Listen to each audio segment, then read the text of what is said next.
પાર્ટીના હોદ્દેદારો સાથે પોલીસ કાર્યવાહીના મુદ્દે નવાપુરા પોલીસ સ્ટેશન ખાતે આમ આદમી પાર્ટીના ગુજરાતના સંગઠન મહામંત્રી મનોજ સોરઠિયાએ પત્રકાર પરિષદ યોજી।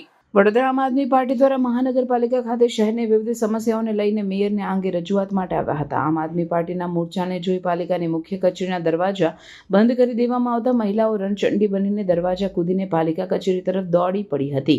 વડોદરા શહેરના મેયર પિંકીબેન સોની રાજીનામું આપે તેવી આપના કાર્યકરોએ માંગ કરી હતી। આમ આદમીનો આક્ષેપ મેયર પનોતી છે, તેમને પોતાના સ્થાને રહેવાનો કોઈ અધિકાર નથી તેમ કહી મેયરને નેમ પ્લેટ પર સહી ફેંકી તોડફોડ કરવામાં આવી હતી, જેને લઈ આમ આદમી પાર્ટીના 30થી વધુ કાર્યકરો અને પ્રમુખની અટકાયત કરવામાં આવી હતી, જેને લઈને ગુજરાતના સંગઠન મહામંત્રી મનોજ સોરઠિયા નવાપુરા પોલીસ આવી પહોંચ્યા હતા અને તેઓએ મેયર અને તંત્ર સામે ફરિયાદ કરવામાં આવશે। વિશ્વામિત્રીપુરમાં અનેક લોકો મૃત્યુ પામ્યા સાથે કેટલા લોકોના રૂપિયાના નુકસાન સામે ફરિયાદ ફોન કરશે। તંત્રની નિષ્કાળજીથી લઈને અનેક લોકોએ અકસ્માતમાં જીવ ગુમાવ્યા, એની સામે ફરિયાદ ફોન કરશે। ફરણી બોટકાળના આરોપીઓ સામે ફરિયાદ કોણ કરશે? ત્યારે વડોદરાની જનતાનો અવાજ બની પાર્ટી દ્વારા મેં અને રજૂઆત કરવા ગયા, પરંતુ મેયર કેબિનમાં ન હોવાને લઈને આમ આદમી પાર્ટીના કાર્યકરો ઉશ્કેરાઈ જતા તેઓના નેમ પ્લેટ પર કાળી સહી અને નેમ પ્લેટ તોડી નાખતા આમ આદમી પાર્ટીના 30થી વધુ કાર્યકરોની અટકાયત કરતા મામલો ભીચક્યો હતો। વડોદરા મહાનગરપાલિકામાં છેલ્લા 30 વર્ષથી ભાજપનું શાસન છે, આમ છતાં એક જ વરસાદની અંદર આપણે વારંવાર વડોદરાને ડૂબતું જોયું છે। એક જ વરસાદમાં વડોદરાના તમામ રસ્તાઓ બિસ્માર હાલતમાં થઈ જાય છે, લોકોને જાનમાલની નુકસાની થાય છે।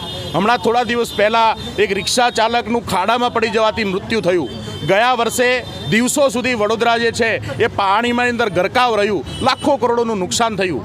આવા સમયમાં મેયર પદે બેઠેલા મેયરશ્રી લાજવાને બદલે ગાજી રહ્યા છે। આમ આદમી પાર્ટીના કાર્યકર્તાઓએ સાથે કેટલાક એવા બહેનો કે જેમના ઘરમાં સાપ નીકળે છે એમની ફરિયાદ લઈને મેયર પાસે ગયેલા। એવા સમયમાં એક સામાન્ય તકતી તોડી નાખવાથી મેયરશ્રીને ગુસ્સો આવ્યો અને એ ગુસ્સાના ભાગરૂપે એમણે આમ આદમી પાર્ટીના કાર્યકર્તાઓ પર ફરિયાદ દાખલ કરી દો।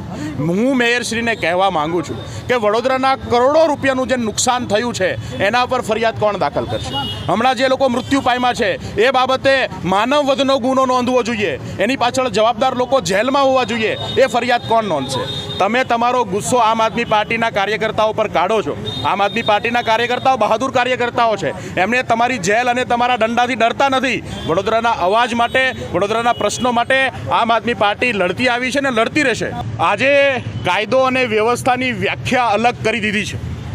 એક તરફ કરોડો રૂપિયાનો ભ્રષ્ટાચાર કરીને ડકાર નહીં ખાવાવાળા લોકોને કાયદો વ્યવસ્થા નડતી નથી, અને એક તરફ માત્ર એક તકદી, એક મેયરની તકતી તોડી નાખવાના ગુનાની અંદર આજે વિપક્ષની સામે કાર્યવાહી કરવામાં આવે છે।